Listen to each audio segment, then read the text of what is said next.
अस्सलाम वालेकुम नाजरीन। ड्रामा सीरियल मनांगिर की नेक्स्ट एपिसोड में आप देखेंगे सकलैन जिसने सारी सिचुएशन ही ऐसी बना दी कि आखिर मानूर को खुद ही अपने लिए स्टैंड लेना पड़ा, वरना उसने और उसकी बीवी ने कोई कसर नहीं छोड़ी थी फराज और उसकी वालदा को बेइज्जत करने में। तभी मानूर ने जिद में आकर फराज से शादी के लिए हाँ कह दी। अब यहाँ फराज जो कि मानूर के इस जवाब की वजह से काफी खुश है, वो कॉल करके मानूर से कहता है, जिस तरह से आपने मेरे लिए स्टैंड लिया है अपनी फैमिली के सामने, आपको अंदाजा भी नहीं है कि इस प्रपोजल को एक्सेप्ट करके आपने कितना बड़ा एहसान किया है। अब यहाँ पर फराज जो कि खुश है अपनी शादी की वजह से कि मेरा रिश्ता पक्का हो गया मानूर मैम से, तो उधर सकलैन तो बहुत ही खुश है। वो समझ रहा है कि अब की बार भी मैं अपनी चाल में कामयाब रहा कि कैसे मैंने सोचा था कि इस मानूर का रिश्ता इसी फराज से करवाऊं ताकि यही फराज इसकी जिंदगी अजीरन कर दे। मगर यहाँ पर अरीबा है जो परेशान होकर बैठी है, तो सकलैन अपनी बीवी की ये परेशानी भांप लेता है, मगर अब की बार उसके पास बैठकर उसे और बदगुमान करता है। मैंने तुमसे कहा था ना कि मानूर झूठ बोल रही है, क्योंकि जिसने फराज और मानूर को एक साथ देखा था उनका दावा था कि इनके बीच में कुछ चल रहा है। अब यहाँ पर सकलैन जो उसकी बहन के खिलाफ उसे बदगुमान कर रहा है, तो अरीबा भी पक्की हो जाती है कि अगर मेरी वालदा ने फराज के साथ शादी करवा दी मानूर की, तो मैं तो शादी में शिरकत ही नहीं करूंगी।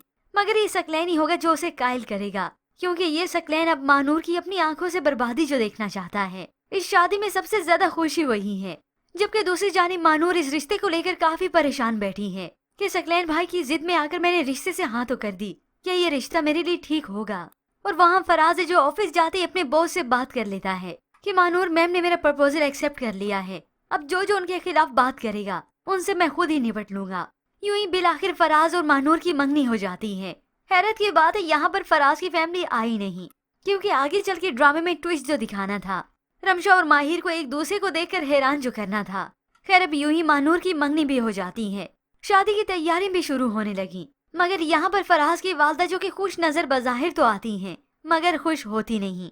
वो तो अब इसी इंतजार में है कि कब मानूर ब्याह कर उनके घर जाएगी और कब मैं अपनी बेइज्जती के सारे बदले इसे गिन गिन कर लूंगी, क्योंकि उसके आगे फराज जो खड़ा होगा वही स्टैंड लेगा। और यूं ही व्यूअर्स आने वाले एक साथ में आप देखेंगे आखिरकार मानूर और फराज की शादी भी हो जाएगी, और फिर ये सकलैन होगा खुश कि अब बैठकर मैं मानूर की जिंदगी की बर्बाद होने का तमाशा देखूंगा। मगर ये सब कुछ तो उसके बरक्स से निकलेगा। पर व्यूअर्स आपके ख्याल में क्या मानूर फराज को अपने शोहर के तौर पर तस्लीम करेगी, या फिर उसे बताएगी कि ये शादी सिर्फ और सिर्फ समझौते की थी? इसके मतलब हमें अपनी कीमती राय का इजहार जरूर कीजिएगा। मज़ीद ड्रामा रिव्यूज के लिए आप देखते रहिए उर्दू टीवी।